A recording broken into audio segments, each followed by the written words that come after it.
Bonjour à tous, aujourd'hui nous sommes avec Romain Swal, game designer chez All Perception. Romain, bonjour. Bonjour. Alors est-ce que tu pourrais nous raconter ton parcours? En fait, c'est assez simple. Quand on a commencé à me demander collège, lycée, qu'est-ce que tu veux faire plus tard, je savais pas trop. Mais je me suis dit, j'aimerais bien faire des jeux vidéo, c'est cool. Et du coup, je me suis commencé à m'enseigner. À l'époque, les écoles de jeux vidéo n'étaient pas encore très bien référencées. Du coup, je me suis dit, bon, très bien, parmi celles qui le sont, qu'est-ce qu'ils proposent? Il y en a pas mal qui proposent une formation en préparatoire. J'avais pas forcément les moyens, je me suis dit, ils permettent de rentrer en bac+2. Très bien, je vais m'orienter là-dessus. Donc de là, je suis allé sur un bac S pour faire un DUT informatique, parce que connaître de l'informatique dans le jeu vidéo, c'est toujours utile. Ça va ensemble. Voilà. Mhm. De là, après, j'ai essayé d'intégrer une école de jeux vidéo qui s'appelle Ijard Digital, qui est basée à Bastille. Mhm. La première fois, donc, j'ai essayé justement d'entrer directement en bac+2, mais j'ai pas été pris. Parce que c'est là que je me suis rendu compte qu'en fait, je connaissais rien du tout au game design, vraiment rien. D'accord. Et du coup, j'ai continué sur une licence pour pas perdre un an pour rien. Et après, j'ai retenté, mais cette fois-ci directement en première année. Enfin, en l'occurrence, Isart a l'avantage d'être en alternance. Donc, vu que j'avais déjà fait de l'informatique, j'ai pu réussir à trouver un contrat de professionnalisation, ce qui est assez rare dans le jeu vidéo. C'est parce que là, c'était dans une SS2I. Mhm. D'accord. Donc, voilà, ça permet de payer l'école, d'avoir un salaire, ce qui est pas trop mal quand même.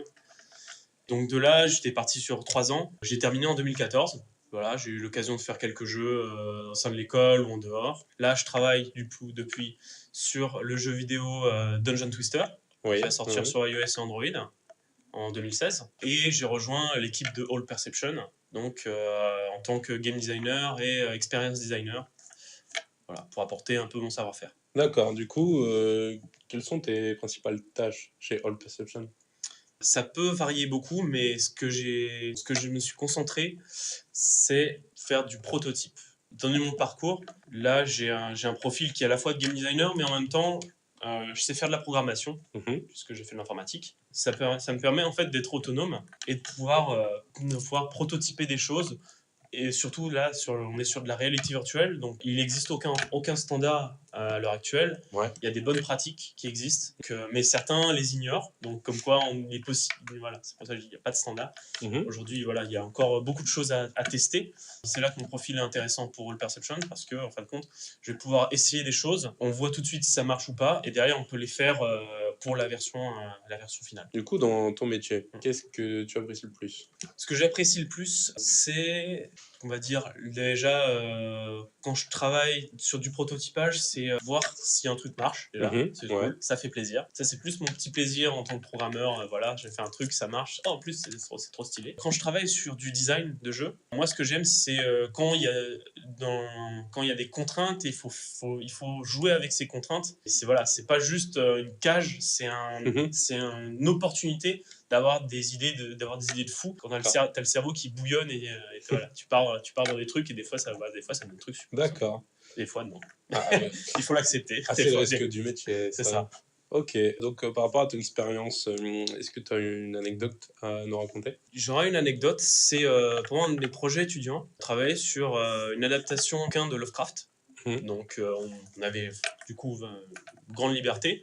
Et du coup, c'est vraiment un peu horreur, tout ça. Et on était parti sur, ok, on a de l'exploration, puis après, on va avoir de l'infiltration, et après, il faudra une course-poursuite avec une créature bizarre et tout. Et puis, finalement, au milieu de projet, il y a notre prof, on est venu me voir, et puis on a discuté un peu, et dire, bon, en fait, voilà, vous avez d'autres exemples de jeux qui sont déjà sortis, Mhm.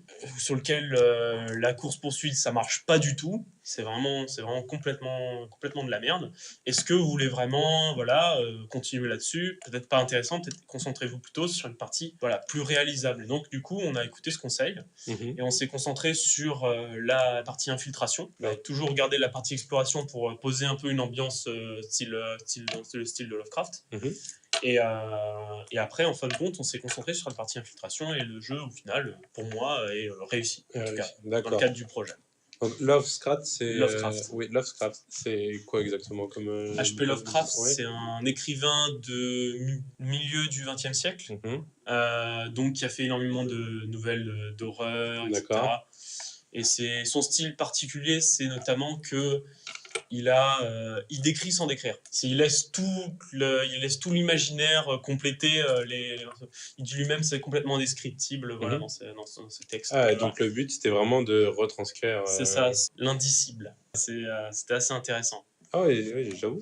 Est-ce que vous avez des conseils à donner? Alors, j'ai quelques conseils. Déjà, le conseil numéro un, c'est game designer, ce n'est pas un développeur indépendant, Mhm. c'est pas un directeur créatif. Un game designer, c'est quelqu'un qui travaille dans une équipe. Ça veut dire que du coup, on travaille avec des gens Ouais. et que si on veut qu'ils travaillent, si on a une bonne idée, qu'on pense que ça va améliorer le jeu, il faut les convaincre. Ils sont pas de base de notre avis. Donc, il faut les convaincre. Donc, il faut avoir des arguments. Pour avoir des arguments, il faut avoir une méthodologie. C'est-à-dire que du coup, il y a une méthodologie du game design. Voilà, il y a un certain nombre de règles fondamentales. Des fois, on peut s'en écarter, mais Mhm. toujours, il y a des bonnes raisons. Il faut connaître les codes avant de pouvoir les déconstruire. D'accord. Ça, c'est vrai dans tous les médias, peu importe ce qu'on fait. Il faut d'abord connaître comment ça fonctionne, même pour une voiture, hein, je veux dire. Ouais. Il faut savoir comment ça fonctionne avant de démonter tout, parce que sinon, on n'arrivera jamais Ouais. à le remonter. Ben là, c'est pareil. Il faut savoir ce qu'on fait et avoir les raisons pourquoi. Voilà. Et du coup, grâce à ces raisons, on va avoir des arguments pertinents. Ça m'est arrivé énormément, notamment sur le développement de Dungeon Twister, Ouais. où là, je travaillais justement avec des gens qui n'avaient pas forcément l'expérience du milieu du jeu vidéo. Ouais. Et ben à chaque fois, c'était non, on ne devrait pas faire ça parce que telle raison. Parce que voilà, ça marchera pas. Les gens sur mobile, ils ne font pas ça, ils sont pas habitués à ça. Ouais. Voilà, il y a toujours des bonnes raisons. Et si on ne trouve pas de bonnes raisons, bah, peut-être qu'on n'a pas la bonne idée.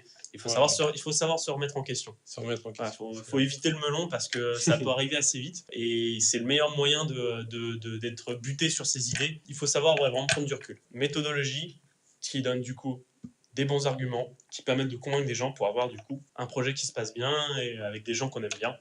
C'est possible, on ne peut pas aimer tout le monde. Du coup, donner un bon jeu. Voilà. D'accord. Et faire plaisir après aux joueurs aussi. Qui prennent du plaisir. Ok, très bien. Bah écoute, Romain, merci. On se retrouve la semaine prochaine pour une autre interview.